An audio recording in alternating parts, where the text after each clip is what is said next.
That's alright. Let's just fuck it up. Let me just fuck up the language. I gotta turn down.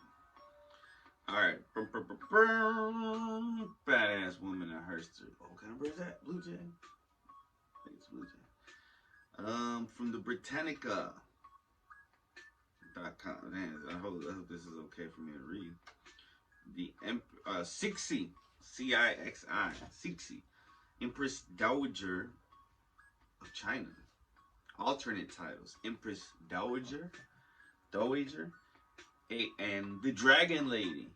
I like that one, the Dragon Lady. Other names are Tu Husi, Xiaojin, Xian Huan Yo, Ziti Hao, and Yehenera. Born November 29th, 1835, Beijing, China. Died November 15th. Whoa, right before her birthday. Right before her 73rd. 1908. Age 72 in Beijing, China as well. Cixi, Wade Gao's romanization Tuhu, also called Zitahao, or Xiao Jin Zian Huan Ku. Whoa. I know I'm fucking it all up, and I was trying to copy and paste it so I can go to Google, but it's not letting me because it's also like misspelled, it says, and it won't let me copy it. So whatever. By name, Empress Dowager,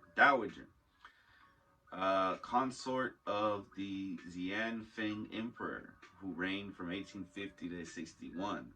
Mother of the Tongxi Emperor, who reigned 1861 to 75. Adopted mother of the Guangxu Emperor, who reigned from 1875. So she was a kingmaker, 1875 to 1908, and a towering presence over the Chinese Empire for almost half a century. By maintaining authority over the Manchu imperial house, the Qing dynasty, it's Qing. Whoa, so she really was the kingmaker. Oh, well, the Qing dynasty was from 1644 to 1911 or 1912. She became one of the most powerful women in the history of China. Cixi was one of the Xianfeng's emperor low-ranking concubines. But in 1856, she bore his only son. On Xianfeng's death, the 6-year-old became the Tongxi emperor, and the state business was put in the hands of a regency council of 8 elder officials. Damn, so she was a concubine first, but she had his only son. Whoa. From concubine to queen to empress. State business was put in the hands of the elders. A few months later, after Cixi and Xianfeng's former senior consort, Xian, orchestrated a coup with Gong Qin Wang, or also known as Prince Gong. The former emperor's brother, the regency was transferred to Cixi and Xian. Gong became the prince counselor. Cleopatra hieroglyphic carving. What does that have to do? Oh, it's just the picture. Under this because I copied from the shit. Those are advertisements. Sorry.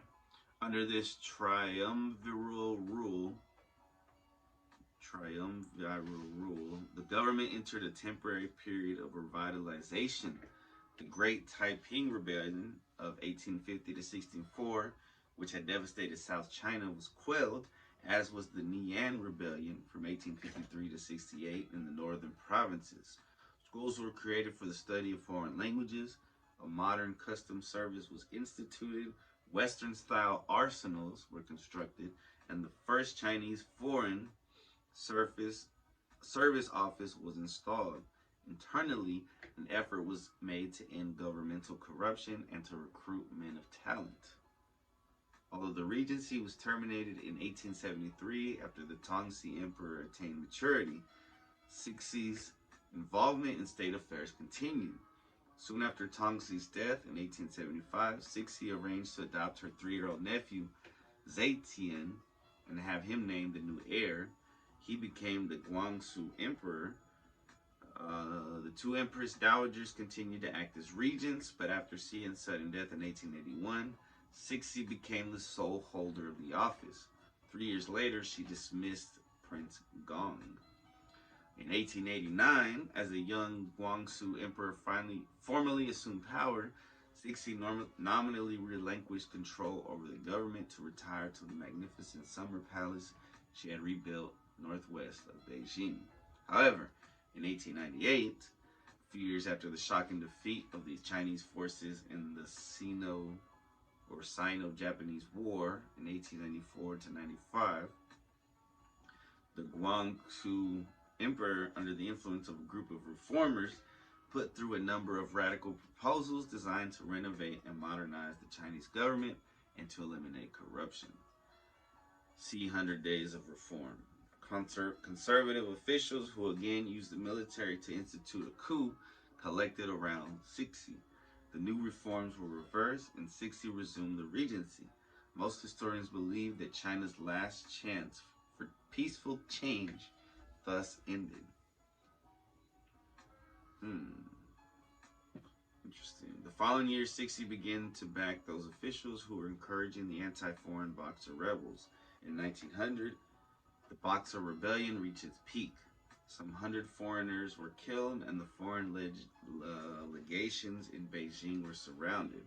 However, a coalition of foreign troops soon captured the capital, and Cixi was forced to flee the city and accept humiliating peace terms. Returning to Beijing in 1902, she finally began to implement many of the innovations that had been reversed in 1898. Although Guangxu Emperor no longer participated in the government.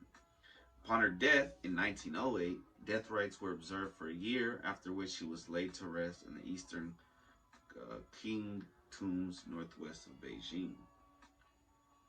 The day before Cixi died, Guangxu's death was announced. Since then, it was generally believed that the emperor had been poisoned, but that fact was not substantiated until 2008, when a report was issued by Chinese researchers and police officials confirming that the emperor had been deliberately poisoned with arsenic. Although the report did not address who may have ordered his death, and there was never any hard evidence of culpability, suspicion long has pointed toward the Empress Dowager, or the Dragon Lady, from concubine to Empress. Very interesting. Very dope. Very badass. But she fucked up too. From what I understand, I think she fucked up. Thus, we come to the end of another episode, ladies and gentlemen. I hope your week is blessed. No matter what you do. Hopefully you got a hobby or two